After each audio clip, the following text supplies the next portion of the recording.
maanta waa fursad qaali ah wasaaradda caafimaadka jamhuuriyadda Soomaaliland oo kaashanaysa hay'adda UNFPA waxay ugu tala gashay adeeg caafimaad oo tijaabo ah oo ay ka fulinayso dalka jamhuuriyadda Soomaaliland goobtani maanta dila waa meeshii saddexaad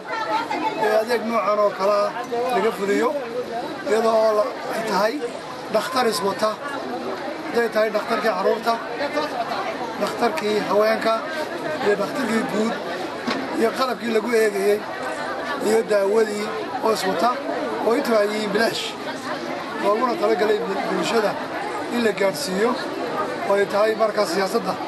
wasaaradda caafimaadka inay adeeggaasi ay isagoo tijaabo ay fuliso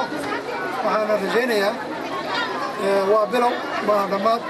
inuu adeeggan sii socon doono muddadiiba iskastoo meelo kala duwan sida loo kala baahi badan yahay iyo siday bulshada u kala badbaan tahay meelaha loogu badan yahay lagu soo celcelin doono si adeega dadku ay mujtamac uga faa'iidaystaan maadaama uu bilaash yahay dhakhtarkii dawadii bilaash tahay in aad iyo loogu celiyo laakiin waxaad moodaa this is for women children the man has been left behind. He has to come. Anyway, so waa dhakhtar u furan carruurta iyo haweenka ugu muhiimsan laakiin inta kale mamnuuc aha cid alla cidi cabanaysa xarunta cabanaysa waa meel ay furan tahay way imanayaan runtii waxaa kaloo arrin muhiima MCH-yadu waxaa lagu barto inay noqdo meel dumarka iyo carruurta ama dumarka laga umuliyo siyaasadda wasaaradda waxa ay tahay inaan wax ka bedelo arrinka oo aan ka dhigno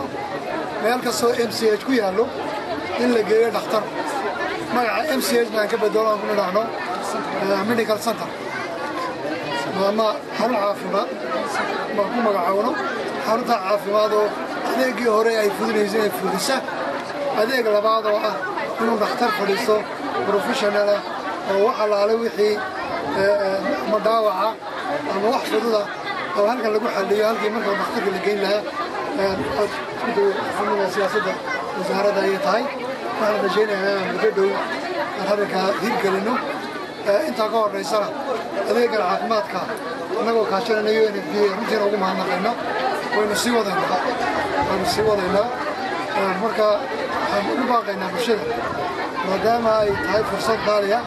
muddaduna ay gaaban tahay in laga wada faa'iidaysto oo laga soo wada qayb galo oo la isku sheego maanta dalku telefoonku wada leeyahay si la isku gaarsiiyo way fudud tahay cid kastoo cabanaysa